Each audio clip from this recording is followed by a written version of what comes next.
bom estarmos aqui, né? Reunidos a turma aí do culto de manhã e noite para glorificar. As crianças do berçário podem, tá? Os pais podem levar. Tem berçário lá. Queridos, hoje também nós temos a ceia do Senhor, né? Vamos participar desse momento tão importante que a palavra de Deus diz que nós devemos participar em memória dele, né? Anunciamos a sua morte até que ele... Glória a Deus. Você espera pela volta de Jesus? Amém. Amados, nós, a igreja, estamos com uma série de mensagens, né, na carta aos Efésios. Quando a gente está falando sobre, expondo cada capítulo e falando da importância que nós, igreja do Senhor, precisamos buscar em Deus um renovo espiritual. Amém? E como é que a gente faz isso? Por meio da sua palavra. Porque é o Espírito Santo de Deus que faz, que opera tudo em nós. Sim ou não? Então, eu quero, antes de eu ler o texto, eu quero lembrar um pouquinho acerca daquilo que a gente já falou. Por quê? Porque muitos aqui não ouviram. E se nós temos visitantes nessa noite, seja bem-vindo, que eles fiquem à vontade, recebem o nosso abraço. Que eles possam também, né, ficar a par daquilo que nós estamos ministrando. Então, eu quero lembrar um pouquinho aí sobre a cidade de Éfeso, né?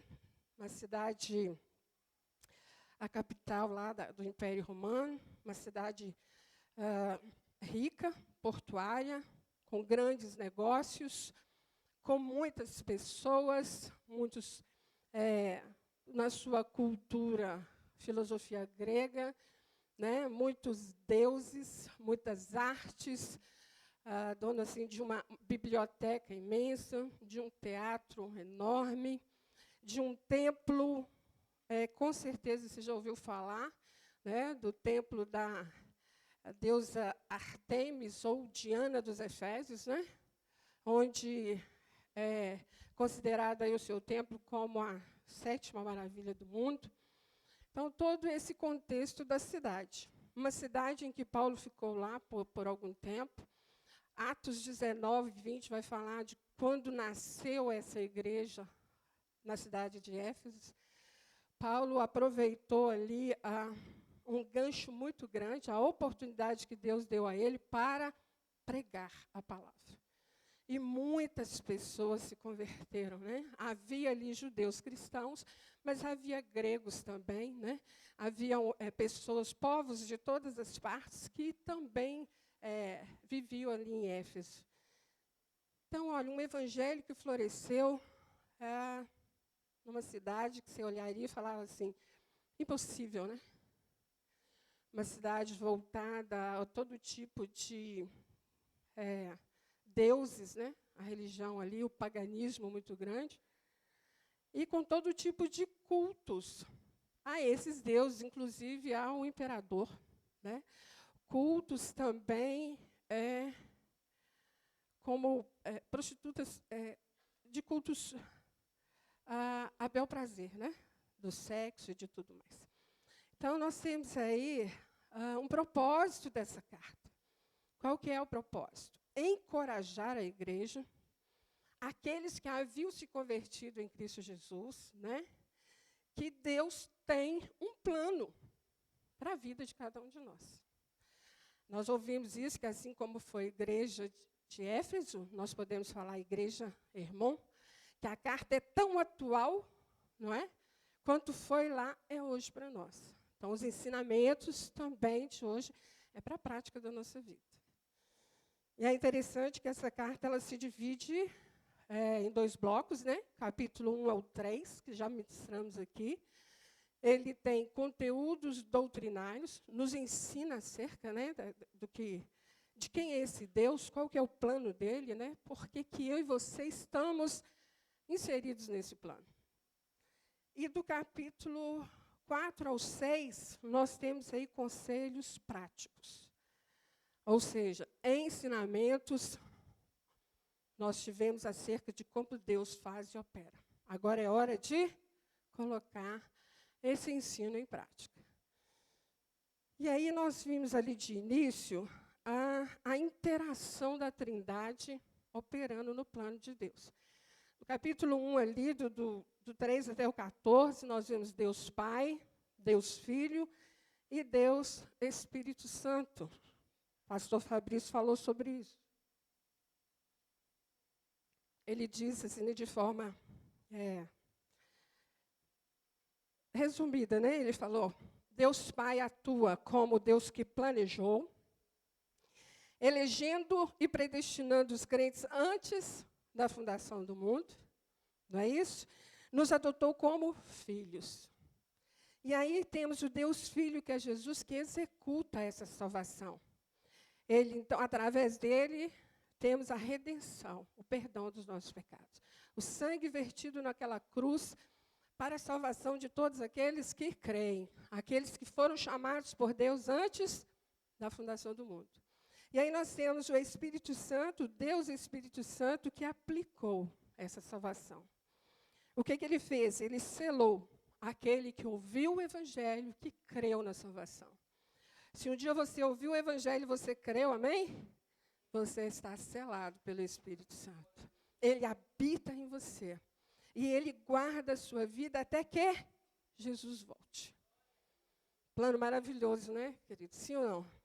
Conhecer essa verdade, trazer ela para a minha vida, ter a consciência de um plano tão glorioso como esse, né? E por que Deus fez isso? Ele mesmo explica.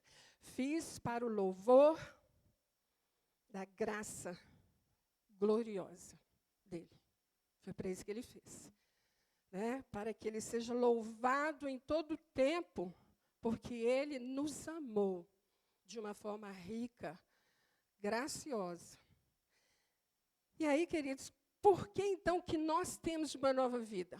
O capítulo 2 vai dizer que nós estávamos mortos em pecados e delitos, afastados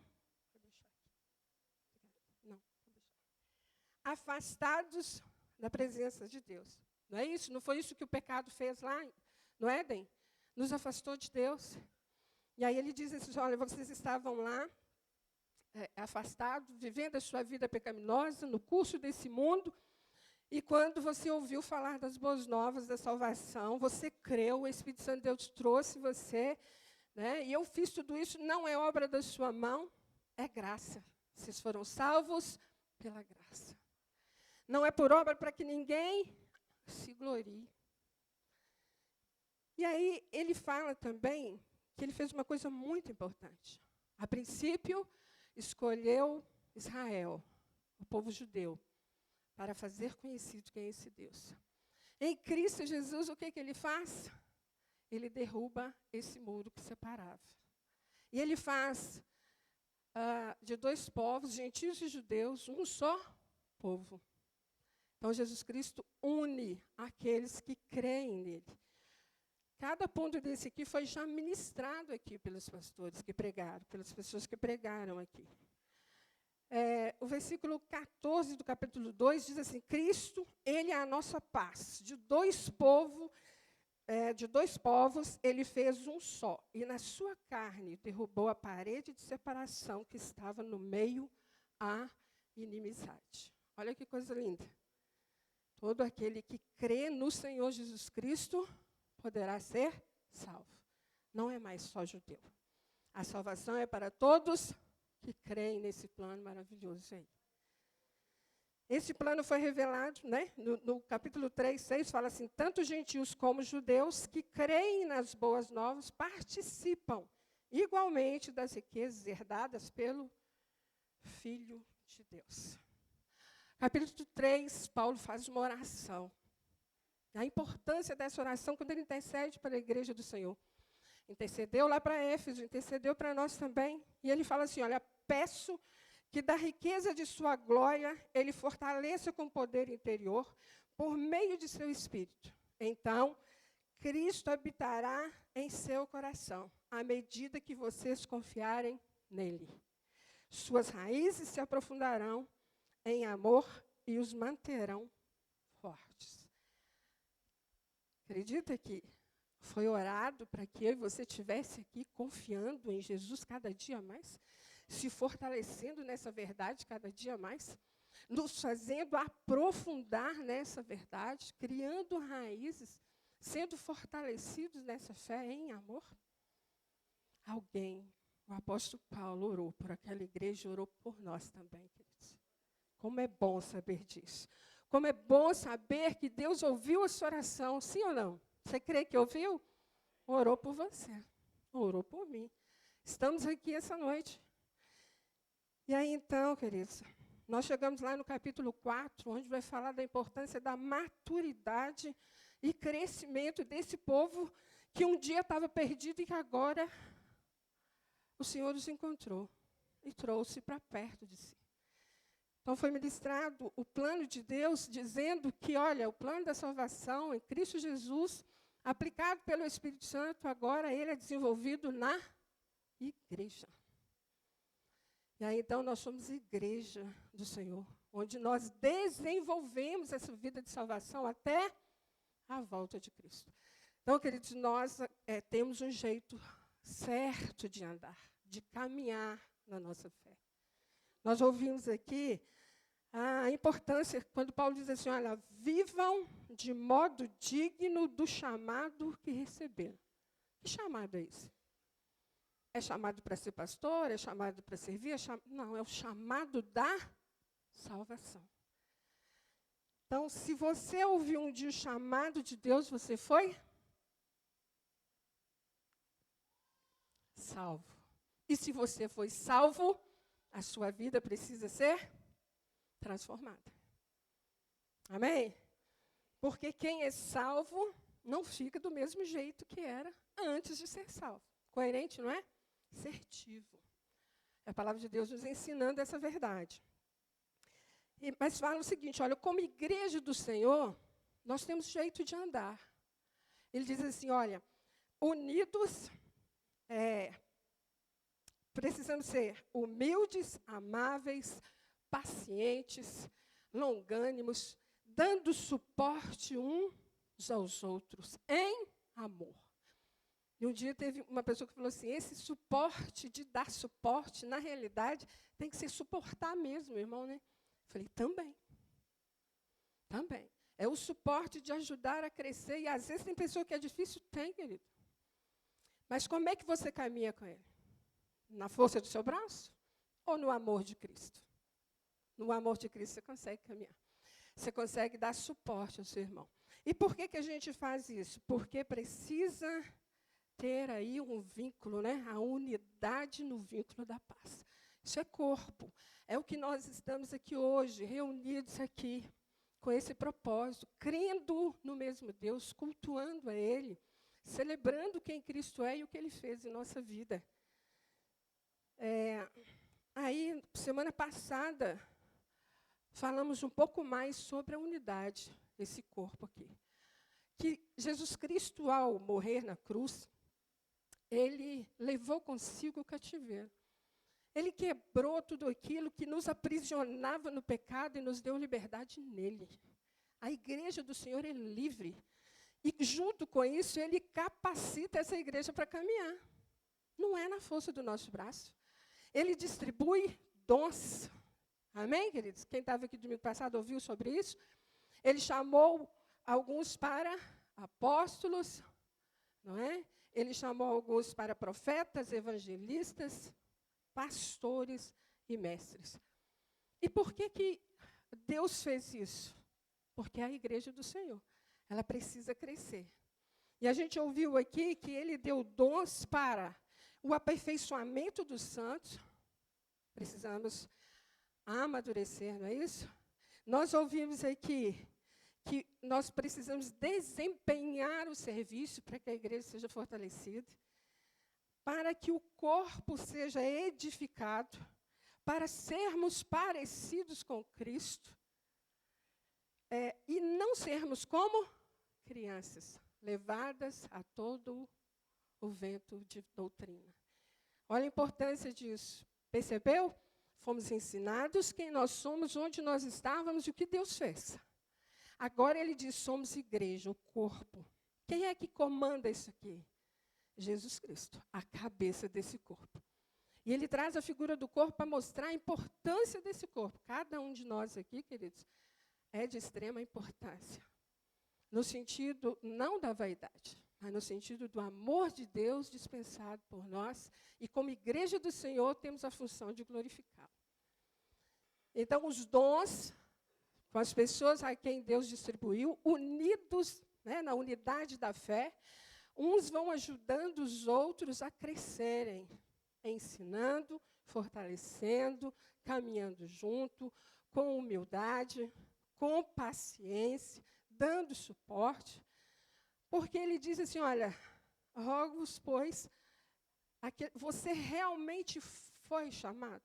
Então, se você foi, essas verdades são para você. É assim que Deus escolheu fazer a igreja do Senhor. E aí, então, agora nós chegamos na parte que eu quero que você abra, na carta aos Efésios, capítulo 4. Nós vamos ler do 17 ao 24.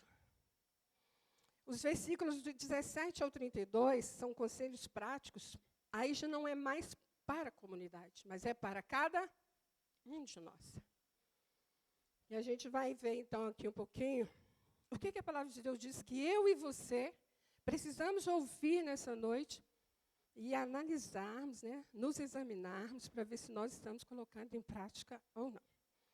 Amém? Aí, eu vou ler na NVT, a tradução que eu tenho aqui.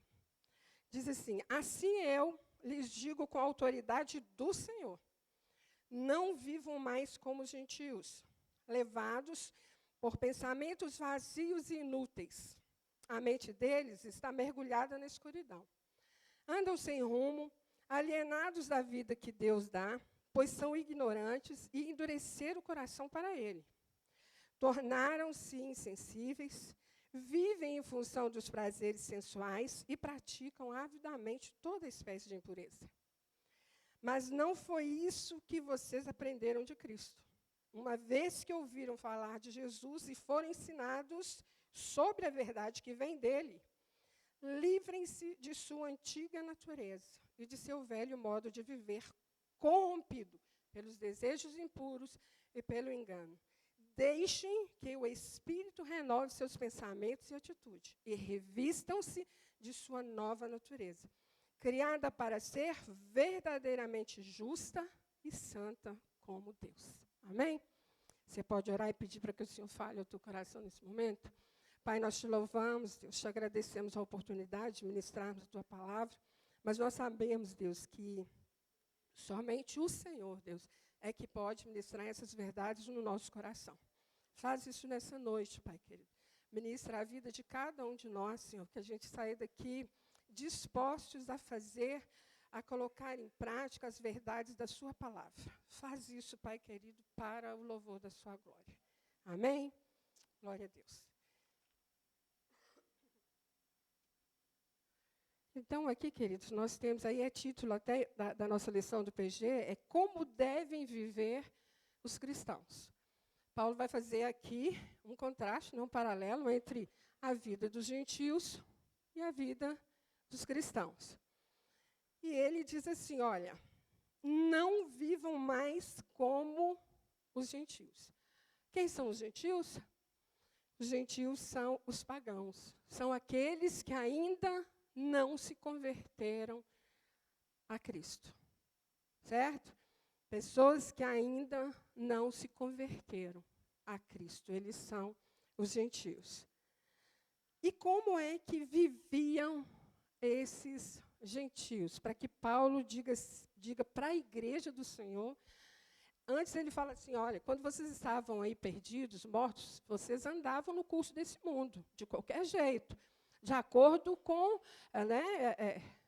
a condução do príncipe desse século. A sua vida era de qualquer jeito. Mas agora a coisa muda.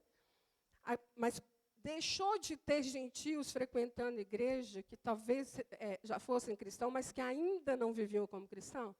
Sim. Tinham gentios em volta lá que conviviam com eles? Sim. Então, Paulo agora começa a ensinar como é, né? E ele começa a dizer assim, olha, pensamentos vazios e inúteis, mente mergulhada na escuridão, andam sem rumo, separados da vida que Deus dá, pois são ignorantes e endurece o coração para ele. Paulo descreve exatamente como os gentios viviam. É diferente dos gentios de hoje? Nós estávamos numa época em que os cultos, a arte, a filosofia, a influência do meio, esse é o estilo de vida. E sempre foi, queridos, a queda fez isso. Todo homem, ser humano, ele quer poder, dinheiro e sexo. Em qualquer lugar, em qualquer parte do mundo. O que faz ele mudar essas prioridades? Cristo na vida dele. Do contrário, ele vai passar por cima de tudo e de todos para conseguir aquilo que a sua humanidade caída quer. Então, Paulo descreve exatamente como esses gentios viviam. Né? E ele fala, olha, vocês que têm Cristo agora, não dá para viver assim. Então, o que a gente percebe de imediato aqui? Que tudo começa onde? Na nossa mente. O jeito que nós pensamos, né, a forma com que a gente conduz o pensamento, como nós vamos lidando com as demandas da vida, da forma com que isso desce para o nosso coração, nos distancia de Deus e nos leva para a prática. Simples assim. Então, peraí, se o meu pensamento não for transformado, se eu achar que está tudo bem, que vale qualquer coisa que eu posso levar, eu vou dizer que sou cristã, mas vivo como gentio. Vivo como aquele que não tem Cristo. Você conhece alguém assim? Que quando você fala acerca da sua fé, ela fala, não, eu sou cristã. Mas não condiz com nada do que Cristo nos ensina. Embora nós não fomos chamados para julgar a salvação de ninguém. Mas a Bíblia diz que há frutos que são vistos na vida daqueles que foram salvos. Amém, queridos? Então, olha, ao meio que nós vivemos, nós somos influenciados, sim ou não? Hoje em dia, uns montes. Uns montes. Então, eu quero falar aqui como Igreja do Senhor, na individualidade para cada um. Homens, mulheres, adolescentes, né? Jovens, casados, solteiros, viúvos. Como é que tem sido os pensamentos na sua vida? Sabe por quê, queridos? Eu ouço muito, vejo muito, eu lido com gente, eu trabalho com pessoas. Então, eu ouço muito homens que falam assim, é só uma espiadinha, é só uma olhadinha, não tem problema. Internet é solto, bênção demais, mas pode te levar para um caminho que te afasta de Deus? Com certeza. Nós vimos também mulheres dizendo assim, mas eu preciso ser feliz. Eu tenho o direito de ser feliz. E o que é ser feliz? É ter o corpão top? Nada contra. Pode cuidar do corpo, é saúde, tem que malhar. A pastora Milene disse que está assim, né, bombando lá, brigando com ela mesma. Certinho, não tem nada errado disso. Mas tudo aquilo que a gente excede e qual a intenção que eu cuido desse corpo faz diferença. O que está na minha cabeça? O que estou pensando? Quer ver uma deixa também? Olha os adolescentes aí. Todo mundo namora. Por que eu não posso namorar? Menino tão bonitinho, menina tão bonitinha. Quando você olha quantos anos que eles têm? 12, 13, 14. E o que o mundo diz aí? O que tem, gente? Pode namorar. Eu te pergunto, como é que fica a cabeça de um adolescente onde os hormônios estão borbulhando, está crescendo, e ele começa a namorar? O que acontece? Como é que essa mente vai crescendo? O que vai acontecendo dentro do coração desse adolescente? Vai poder namorar? Claro, gente, na hora certa. Só não tem que ser com 10, 11, 12, né, 13. Não tem mesmo. E aí nós temos ali os jovens. É preciso curtir a vida, né? Enquanto eu sou jovem. Esse negócio de ficar preso de igreja, né? Não, deixa eu viver a minha vida. Quando eu for mais velho, quem sabe assim eu posso fazer alguma coisa lá. Nós temos aí também, queridos, casados, jovens e mais velhos, que começam a olhar e falar assim, precisamos de alguma coisa para incrementar a nossa relação. Será que precisa? Os gentios pensam que sim. E a questão aqui é a seguinte, não vivam mais como gentios. Será que você precisa de algo diferente que o mundo, a elite, te traz como inovação para você incrementar a sua relação? Para que fique bem? No que é que a gente está pensando? Aí temos aí os solteiros, né? Que falam assim, é preciso conhecer antes de casar. Vai que não tem química, né? Vai que não tem. Aí casa, aí não dá certo. Aí tem criança aqui que vai me limitar um tantão que eu não queria. Então, não é? Não tem que conhecer, querido. Seu corpo é santo. O corpo da sua namorada, santo. Não tem que fazer sexo antes do casamento. Não tem que conhecer para ver se dá certo. O mundo diz que sim. Os gentios dizem que sim. Precisa ver se tem química. Tem que ver se vai dar. Mas a Bíblia diz que não. Então, a questão é, quando eu começo a banalizar o pensamento, eu começo a trazer e deixar descer para o coração. E quanto mais eu vou alimentando esse pensamento, mais o meu coração vai se distanciando das coisas de Deus. Então, o namoro precisa ser santo para os dois. E o sexo é para depois do casamento. Sabe por quê, querido? Só abrindo um parênteses aqui, hoje em dia a pornografia está alcançando não só mais adolescentes e jovens, mas também crianças. Pais, cuidado. A igreja, sim.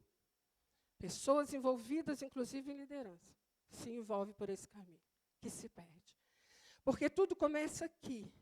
E a mente tem uma coisa chamada espiral da degradação. Eu começo com flerte. Eu começo olhando uma foto. Eu começo vendo um vídeo. Eu começo achando que não tem nada a ver. A hora que assusta, vai para a prática. Aí a esposa já não é mais a esposa. O marido já não é mais o marido. Porque aqui foi o tempo que pornografia era só para homem. Hoje em dia, as mulheres também estão envolvidas. Assunto ruim esse de ouvir, mas necessário. Ele é real, ele existe, ele está no meio da igreja. E a questão, o ensino aqui para nós é o seguinte, se você não é gentio, então você precisa ver como é que você pensa e conduz a sua vida. Queridos, a sua memória, quando solteiro, que não pratica sexo antes do casamento, ela vai estar cheia de expectativa, porém com santidade. Quando chegar lá no casamento, os dois vão descobrir juntos. Mas quando se parte para um casamento com uma mente cheia de pornografia, o que você acha que vai atuar na hora do ato? Qual lembrança você acha que vai vir? Todas aquelas que você acessou, que você desfrutou, que você pesquisou por curiosidade, que você acatou. Entende isso? Onde é que começa? Começa aqui. Não tem nada a ver. Não tem a ver sim, queridos. Se é que você não é gentil mais, né? Você não é mais pagão. Você agora não serve todos os deuses. Amém, queridos? Você agora só tem um Deus e Senhor Jesus Cristo na sua vida. Então, não cabe mais um pensamento gentílico na sua vida. Sim ou não? Então, ótimo.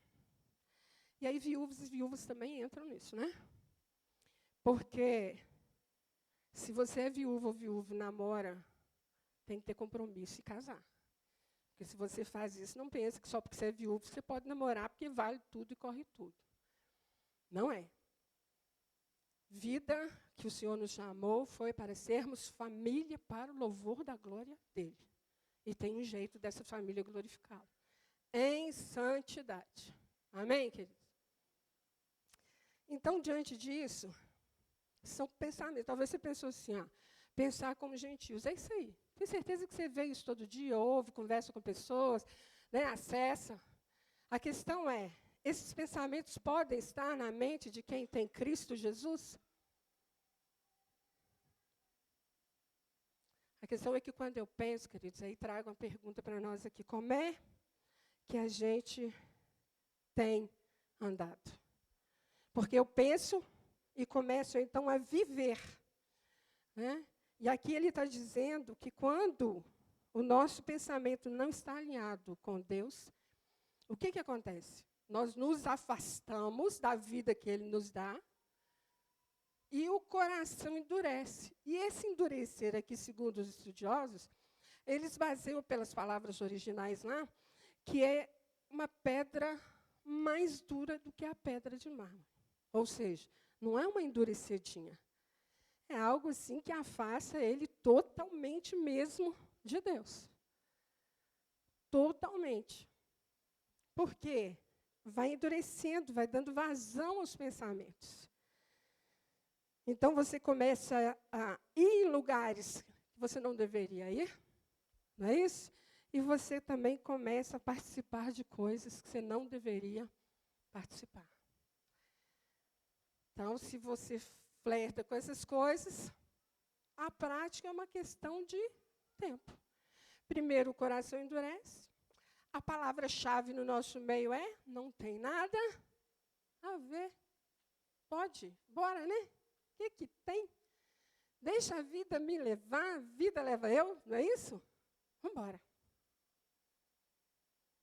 E aí, não vivam mais como os gentios. Olha só para você ver o que acontece aí em relação à prática. No versículo 19. Tornaram-se insensíveis, vivem em função dos prazeres sensuais. Vale lembrar, queridos, que o contexto de Efésios em relação à questão sexual é algo gritante, né? Porque tinha um templo das deusas lá, o culto pagão, né? Prostitutas cultuais que iam para os templos exatamente para prestar culto aos deuses por meio do sexo. Então, é desse contexto que Paulo está falando. Mas a gente precisa ir muito longe lá em Efésios. O que teve aqui no Brasil há poucos dias atrás? O show da Madonna lá que gritou e teve toda a imundície que você pode imaginar. Precisa assistir. Você não sai não os tire do mundo, mas livre-os do mal. Nós percebemos todas essas coisas. Não temos que nos embolar nela, não. Está aí gritando. O show foi uma verdadeira, né, orgia. Fala assim, olha, praticam avidamente. Essa palavra avidamente significa ávido mais mente, que quer dizer insaciável. A pessoa chega ao ponto que nada mais, sabe? Quanto mais ela experimenta da questão da impureza, buscando palavras, porque tem criança aqui, eu não quero ir para o extremo. Mas a gente sabe que a pessoa fica ávida a praticar todas aquelas coisas. Por quê, queridos? A mente já foi, o coração endureceu, se distanciou de Deus, então agora ela se torna insaciável aos prazeres desse mundo.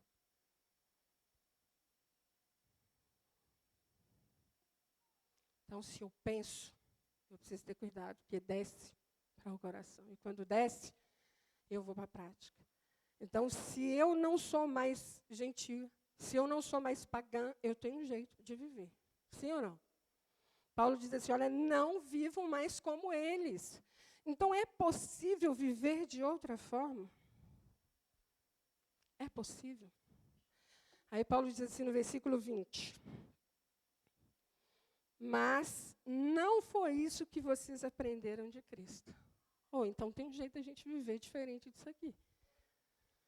E qual que é esse jeito, querida? A Bíblia também nos ensina.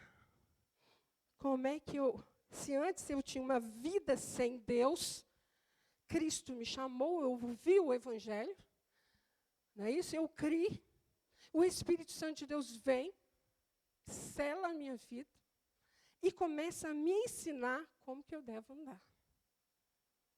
Na força do nosso braço, nenhum de nós consegue. Por quê? Porque a gente estava perdido. Sem salvação não tem como você viver. Mas o que Paulo nos ensina aqui, a partir do versículo 20 ao 24?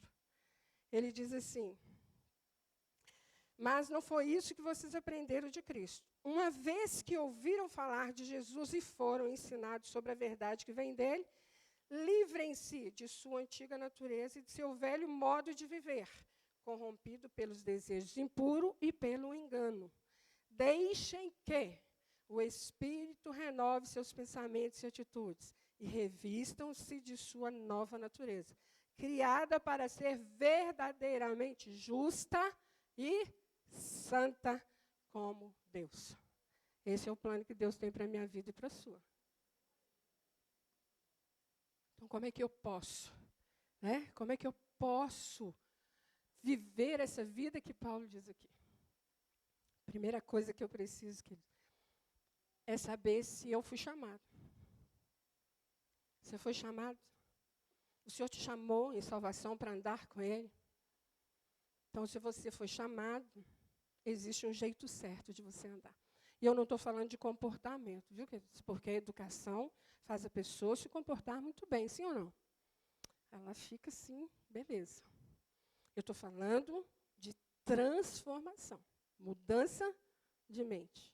Consequentemente, mudança de comportamento. Não é? Então, a primeira coisa, eu preciso ouvir sobre Jesus. Eu preciso conhecer a verdade de Jesus. Onde é que eu encontro essas verdades? Na palavra de Deus. Como igreja do Senhor, você tem mestres, pastores, evangelistas, profetas, para te ajudar na caminhada. Então, eu preciso conhecer de Jesus. Só conhecendo a verdade que ele nos ensina. Então, começa aí. Paulo vai dizer, olha, se você está vivendo desse jeito, é porque você não conheceu Jesus. Se você conheceu, então agora tem um jeito de você viver. Vocês foram ensinados, no caso, na verdade que vem dele, que é o versículo 21. Então, se eu conheci Jesus, fui ensinado na sua verdade e ando nessa verdade, logo, lembra quando foi falado aqui que na unidade da igreja é preciso que a gente se esforce uns com os outros para manter essa unidade? Que quem faz é Deus, o Espírito Santo está aí, mas que eu e você temos responsabilidade nisso também? Não é diferente aqui. Quando ele diz assim, olha, livrem-se, versículo 20. Mas não foi, uma vez que ouviram falar de Jesus e foram ensinados sobre a verdade que vem dele, livrem-se de sua antiga natureza, seu velho modo de viver. Esse exemplo aqui, ele vai dizer da roupa suja, o exemplo que é fácil para todo mundo. Você está sujo, você chega, toma um banho e veste uma roupa limpa. Há quem faz aí o paralelo de que a roupa suja, a sua vida de pecado, o seu antigo jeito de viver, em que você chega, vai para o banho, e ali você se lava, sendo lavado pelo poder da palavra, pela ação do Espírito, pela sua vida com Deus. E veste o quê? Roupa limpa. Então, esse livrar-se, queridos, é comigo e é com você. Por quê? Ele diz aqui, você foi chamado? Então, você tem que andar conforme você foi chamado. Tanto é que começa o capítulo 4 dizendo que, olha, vivam do modo digno que foram chamados. Então, tem um jeito de nós vivermos. E ele diz, olha, primeiro conheça Jesus, a sua verdade. Ele te chamou, você foi salvo. Ninguém salva ninguém. Obra nenhuma salva ninguém. Não é isso? Mas uma vez que você ouviu e foi salvo, então agora você tem o Espírito Santo de Deus para te ajudar, para caminhar com você. E é você que tem que se livrar dessa antiga maneira de viver. Livre. Mas como é que eu vou fazer isso? Eu já estou acostumado lá. Paulo vai dizer em Romanos 12, do capítulo 12, versículo 1 e 2, né? Ele vai dizer que nós agora precisamos prestar um culto a Deus de forma racional. E que nós precisamos oferecer o nosso corpo como sacrifício vivo. Quem diz que é fácil? Mas como é que a gente faz isso? A nossa mente precisa ser o quê? Transformada. Não dá para pensar como gentio e dizer que é cristão, querido. O nosso modo de pensar, ele precisa ser transformado. E ele só pode ser transformado à luz da palavra de Deus. Eu preciso ler e meditar. Eu preciso ouvir a instrução do Espírito por meio da sua palavra para que eu comece a ter a minha mente transformada. E com ela transformada, vai acontecer a mesma coisa de antes. Vai descer ao coração e eu vou para a prática. Só que agora eu tenho um coração maleável, um coração ensinável. Não é isso? Para que eu possa colocar em prática as verdades do Senhor. É assim que o Senhor nos ensina. Então, para concluir, eu queria que você refletisse aí sobre o que nós falamos aqui. Não é um assunto assim muito legal de ouvir, não, né? Mas ele é necessário. Por quê? Porque nós temos buscado um renovo espiritual. Como é que nós somos renovados? Com a velha, antiga maneira de pensar? Sem nos avaliarmos e pensar, será que eu estou pensando como um gentio? Será que eu estou abraçando os pecados e dizendo, tudo bem, não tem problema nenhum? O que tem? É só uma situação aqui, é só um detalhe ali. Queridos, nós sabemos que existem problemas, hoje em dia, mais do que nunca, nós sabemos que problemas mentais, neurológicos, transtornos estão aí. Que Deus também deixou a provisão para o tratamento por meio de psiquiátricas, psicólogos, terapeutas. Existe forma de ajudar. E que mesmo você tendo sido chamado à salvação, pode acontecer de você estar envolto numa situação assim, e a sua mente ainda processa coisa que já deveria estar sendo transformada. Então, a gente olha o lado espiritual e precisamos olhar também, né, o físico, o natural, para junto ter uma vida que glorifique a Deus. Precisa cuidado, precisa ser tratado, precisa ser colhido. Se precisar de ajuda, você já sabe que você tem, você participa de um corpo unido pela mesma fé, onde Cristo está sendo forjado em nós. Sim ou não? Você participa desse corpo? Então você pode contar com ele, não pode? Mas nós precisamos fazer aquilo que nos cabe. Aquilo que a Bíblia diz que eu tenho que fazer. Eu tenho que me livrar dessa velha roupa. Eu preciso me revestir de novo. Eu tenho que deixar o Espírito de Deus trabalhar em mim, me ensinar. Eu preciso buscar a renovação dessa mente, para que eu seja curado e liberto. Você sabia que a palavra de Deus tem um poder enorme de trabalhar com pessoas que são envolvidas na área de pornografia e masturbação? Que existe uma forma correta de trabalhar com essas pessoas que são viciadas. E elas têm Cristo, mas elas vieram com o vício ou adquiriram no meio da caminhada porque elas foram dando vazão ao seu pensamento. E a palavra de Deus é uma forma poderosa de libertar essas pessoas, de curá-las do vício. Então, depende de você, depende de mim, a mudança que precisa ser feita na minha vida para eu andar conforme Cristo me ensinou, na verdade que Ele ensinou. Então, para aplicarmos aqui, eu quero que você pense sobre algo que a palavra de Deus manda a gente fazer. Examine, pois, o homem a si mesmo, né? Fique de pé no seu lugar. Eu queria que você fizesse essa oração agora, examinando você. Ninguém aqui está para te julgar, muito menos eu. A palavra de Deus está aqui para passar o nosso coração a limpo, queridos, a nossa mente. Né? O Senhor está aqui presente, o Espírito de Deus é presente na vida de cada um para trazer a verdade dele sobre a sua vida. E agora é um momento que você vai examinar você mesmo e ver se você tem andado como um gentil ou se você tem andado com dignidade do chamado que foi feito na sua vida, que é andar com o Senhor Jesus. Caso você, passando em revista, o Espírito de Deus te traga alguma lembrança que você precisa, eu queria que você entendesse que a nossa mente ela é transformada quando estudamos a Escritura, quando nós nos saturamos da palavra de Deus, quando o Espírito Santo de Deus vai trabalhando em nós e nos capacitando a viver essa verdade. Então, que você seja desafiado por essa palavra nessa noite, a buscar a transformação, já que você tem certeza que você foi chamado. Então, você precisa andar de modo digno desse chamado. Amém, amados? E você conta com a ajuda do Espírito que fala, deixem que o Espírito renove os seus pensamentos e as suas atitudes.